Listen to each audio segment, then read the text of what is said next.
Sir, हम पिछले 2-3 दिन पहले बर्फबारी हुई थी शिमला में, कुछ बरसात का मौसम है, ठंड काफ़ी पड़ गई है, गरना शुरू हो गया, क्या रोड वगैरह खुल कर दिए गए? देखिए, ये तो बड़ी अच्छी बात है कि सुबह शाम की चक्री में पिसती रहती है दिन भर। माहवारी की पीड़ा हो या बीमारी की तकलीफें, किस्मत का लिखा है शायद, ये सोच के सब सह जाती है। मुख्यमंत्री भगवंत सिंह मान महिलाओं की इस पीड़ा को समझते हैं, इसलिए पंजाब के हर जिले में आयोजित हो रहा है महिलाओं के लिए फ्री हेल्थ कैंप, जहां उन्हें मिलेगा बेहतरीन परामर्श और इलाज, ताकि महिलाएं रहें पूर्ण रूप से स्वस्थ। बर्फबारी जो है शिमला में हुई है। हालांकि इतनी ज़्यादा बर्फबारी नहीं है, लेकिन फिर भी लोगों को लिए ये बहुत खुशी की खबर है, बागवान नगरी विशेष तौर पर। तो जहाँ तक संपर्क मार्गों का और मुख्य मार्गों का प्रश्न है, तो जो राजधानी के जो मार्ग जोड़ते हैं वो अन्य राज्यों से वो तो खुले हैं। शिमला से ऊपरी शिमला की तरफ जाने वाले मार्ग को कल लगभग खोल दिया गया था, लेकिन उसमें क्योंकि आपको मालूम है कि टेम्परेचर बहुत डाउन है और सड़कों पर फिसलन बहुत ज़्यादा है, तो इसलिए जो अर्ली मॉर्निंग आवर्स में और लेट इवनिंग आवर्स में लोगों को ऐसे मार्गों पर न जाने की सलाह दी गई है। और जहाँ पर भी बाइफर्केशन है वहाँ पर पुलिस द्वारा जो है वो पर्यटक और स्थानीय लोगों का मार्गदर्शन भी किया जा रहा है।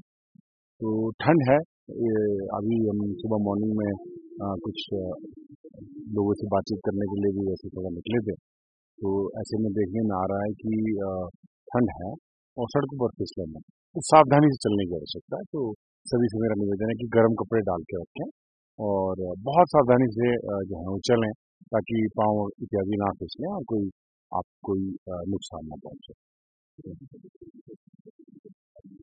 जी जी जी। देखिए, जब भी सर्दियों का मौसम होता है तो उससे पहले ही जो है ज़िला प्रशासन द्वारा एक सभी डिपार्टमेंट जो हमारे स्टेक होल्डर डिपार्टमेंट्स हैं उनके सभी अधिकारियों की एक बैठक बना करके एक रणनीति की जाती है, जो कि हमने समय रहते कर ली थी। और शिमला ज़िले में हमारे जितने भी सब डिवीजनल मजिस्ट्रेट्स हैं वो अपने क्षेत्र में उसी प्रकार की बैठकें उन्होंने करके अपनी एक रणनीति बना के रखी है कि किस प्रकार से सड़कों को खुलवाना है, एहतियात के कौन से कदम उठाने हैं और क्या-क्या पग जो हैं समय रहते लिए जाने हैं। जहाँ तक शिमला शहर की बात है, इसको हमने डिफरेंट सेक्टर्स में बांट रखा है और सभी सेक्टर जो हैं वो एक रिस्पॉन्सिबल मजिस्ट्रेट के देख-रेख में कार्य कर रहे हैं।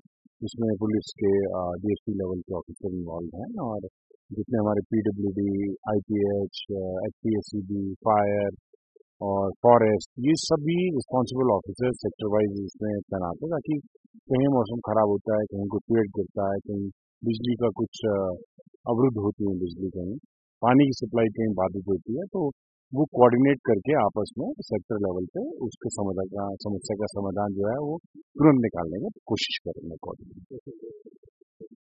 देखिए, ट्रैफिक व्यवस्था में क्योंकि अभी हमारा ये वाला सप्ताह जो है आने वाला काफ़ी जो है वो थोड़ा इसमें प्रेशर और वर्कलोड बहुत ज़्यादा है। तो मेरी एक तो स्थानीय जो हमारे लोग हैं सबसे उनसे सबसे बड़ी पहले तो निवेदन मैं अपने घर से ही शुरू करूँगा कि हम क्योंकि हमें पर्यटकों का स्वागत करना है।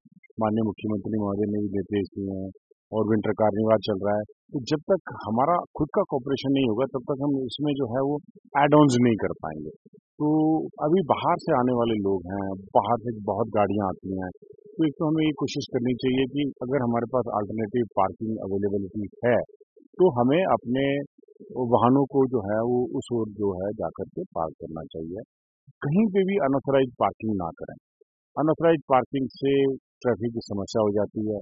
आपको मालूम है हमारे पास लिमिटेड रोड्स हैं, एक सर्कुलर रोड है जिसमें सभी लोगों को जिससे क्रॉस करना पड़ता है। तो अगर यहाँ पर कहीं मार्ग में अवरुद्ध कहीं होता है, तो उसका इम्पैक्ट पूरे सिटी पे पड़ता है।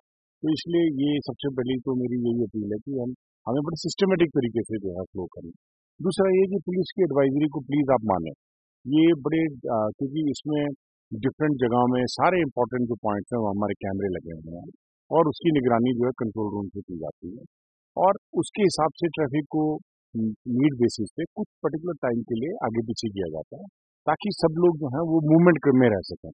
अदरवाइज क्या है कि अदरवाइज इसमें पूरी चोक होने की संभावना आती है और एक बार अगर ये सिस्टम चोक हो गया तो फिर जो है वो उसमें से फिर लोगों को थ्रू करने में बहुत चुनौतियों का सामना करना पड़ता है। तो इसलिए हमें खुद थोड़ा आगे बढ़ना पड़ेगा। अपनी कॉपरेशन जो है वो हमें बढ़ चढ़ कर के आगे सामने लानी है, ताकि जो हमारे पर्यटक यहाँ आ रहे हैं नए वर्ष के स्वागत करने के लिए और अपनी छुट्टियों को बिताने के लिए, वो यहाँ से मीठी यादें लेकर जाएं। और हम सब प्रतिबद्ध हैं। सरकार ने जैसे माननीय मुख्यमंत्री महोदय ने निर्देश दिए हैं, उनके निर्देशों के अनुसार जो है सभी व्यवस्थाएं की जा रही हैं। शहर को अच्छी तरीके से सजाया गया है, एक लेजर शो का आयोजन किया गया है, सांस्कृतिक संध्याओं का आयोजन किया गया है, विभिन्न जो है प्रतियोगिताएं हैं उनका आयोजन किया जा रहा है।